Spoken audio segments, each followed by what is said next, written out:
ایک گاؤں میں گڈو نامی ایک غریب مگر ذہین لڑکا رہتا تھا۔ گڈو کا خواب تھا کہ کاش وہ کبھی بادشاہ بن جائے تاکہ وہ سب کی مدد کر سکے اور خود بھی کبھی بھوکا نہ سوئے، لیکن حقیقت میں وہ ہر روز مزدوری کرتا، پیسے جمع کرتا اور ماں کے علاج کے لیے دوا خریدتا۔ ایک دن گاؤں میں اعلان ہوا کہ بادشاہ سلامت ایک نیا کھیل رچا رہے ہیں، جو بھی شخص قسمت کی قرآن میں جیتے گا اسے ایک دن کا بادشاہ بنایا جائے گا۔ گاؤں بھر میں خوشی کی لہر دوڑ گئی۔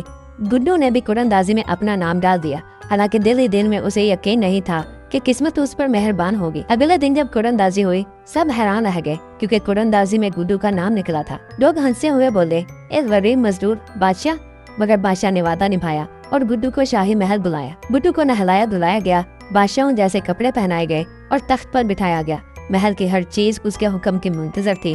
گڈو نے بادشاہ سنبھالتے ہی پہلا حکم دیا، گاؤں کے تمام یتیم بچوں کو روز کھانا دیا جائے۔ پھر اس نے دوسرا حکم دیا، سب بیماروں کے لیے مفت دوا مہیا کی جائے۔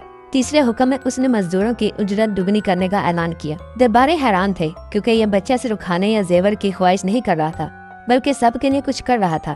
دن گزر گیا، شام ہوئی اور گڈو کو تخت چھوڑنا پڑا، لیکن اس ایک دن نے سب کو حیرت میں ڈال دیا۔ بادشاہ نے گڈو کو اپنے پاس بلایا اور کہا، تم نے اپنی ایک دن کی بادشاہت میں جو کچھ کیا وہ ہم نے برسوں میں نہ کیا۔ بادشاہ نے گڈو کو شاہی مشیر بنا لیا۔ اب گڈو روز شاہی محل آتا، فیصلے کرتا اور گاؤں کی حالت بدلنے میں مدد دیتا۔ ایک دن کی بادشاہت نے گڈو کو نہ صرف عزت دی بلکہ اس کے خواب کو حقیقت بنا دیا۔ اس کہانی سے سبق ملتا ہے، اصل بادشاہ تخت پر بیٹھنے سے نہیں بلکہ دوسروں کی خدمت کرنے سے حاصل ہوتی ہے۔ ایک دن بھی اگر نیت نیک ہو تو انسان دنیا بدل سکتا ہے۔ اللہ تعالی ہمارے پیارے پاکستان کو بھی اسی طرح کا حکمران عطا فرمائے۔